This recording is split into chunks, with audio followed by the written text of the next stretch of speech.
Meron akong natuklasan na magandang private resort dito sa bayan ng Silang Cavite. Dito nga sa halagang 1,000 pesos mo, if 18 packs kayo, ay makakapag-stay na kayo dito sa magandang private resort nila. Sobrang dami nga din pala ng amenities nila dito na halos free nyo lang din na magagamit. At sobrang ganda nga din talaga ng resort dito at talagang may enjoy nyo once na mag-stay kayo rito. The Old Farm Villa nga pala ang name ng pinuntahan namin na resort. At tapos may 3 rooms nga din pala sila dito na talaga naman din na magugustuhan nyo dahil sa ganda at linis nito. Yung unang room nga pala nila dito na maipapakita natin ay yung sa glass room. Dito nga ay pwedeng matulog dito na pang 2 tao. At tapos air condition na din yan with TV na may Netflix. Sumunod naman dyan guys na maipapakita natin na room ay yung sa Davila nila. Pagpasok mo pa lang ay sobrang bango na at dito naman ay pwedeng matulog dito na pang 3 tao. Pero siguro kahit nga 5 ay kasya dyan. Tapos air condition na din yan with mini ref, bathtub, shower, TV with Netflix, and sofa set. Kasama na nga din pala sa lahat ng room yung dental kit and towel dito. At nga pala guys, pet friendly nga din pala dito, kaya pwede nyong dalhin yung mga alaga nyong dragon. May wifi na nga din pala sila rito. Dito naman guys, sa kabila, sa tabi ng Davila, ay meron sila ditong pwedeng tambayan. Katulad ng inuman, kantahan, at basta guys, kayo na lang bahala kung anong nais o trip yung gawin dito. Eto naman guys, yung last room nila sa The Wood House. Dito naman ay kayang mag-accommodate dito ng 10 katao at tapos may CR na din dyan sa loob with TV na din at aircon. At napakalawak din talaga neto guys sa loob at promise talagang magugustuhan nyo dito. After naman dito sa katabi neto ay meron naman silang kitchen na halos kompleto na din sa lahat. At sumunod naman dito guys sa taas nito ay may bilyaran at syempre may bar. Sobrang goods dyan guys mag-inom o mag-chill dahil nasa taas kayo. Napaka-alfresco nyan at goods talaga tambayan. At nga pala guys, dito sa taas ay pwede din mag-fire pit. May CR na din dyan sa taas at may gitara na rin na magagamit. Pagdating naman sa swimming pool nila, kahit na gabi, yung tubig dito ay di malamig. Kaya kay sarap talagang maligo dito kahit na gabi. May shower and CR na nga din po pala dyan guys ha. Hindi ko lang na video kasi nasa loob yun. At tapos guys, kapag nagstay kayo dito sa The Old Farm Villa, naku,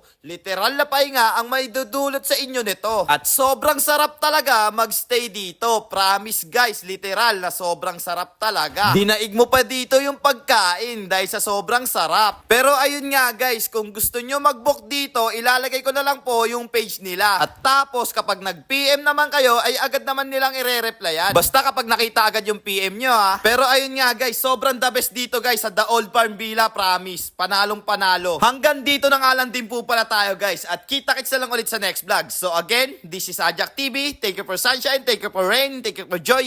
Ingat, salamat, bye-bye, ble!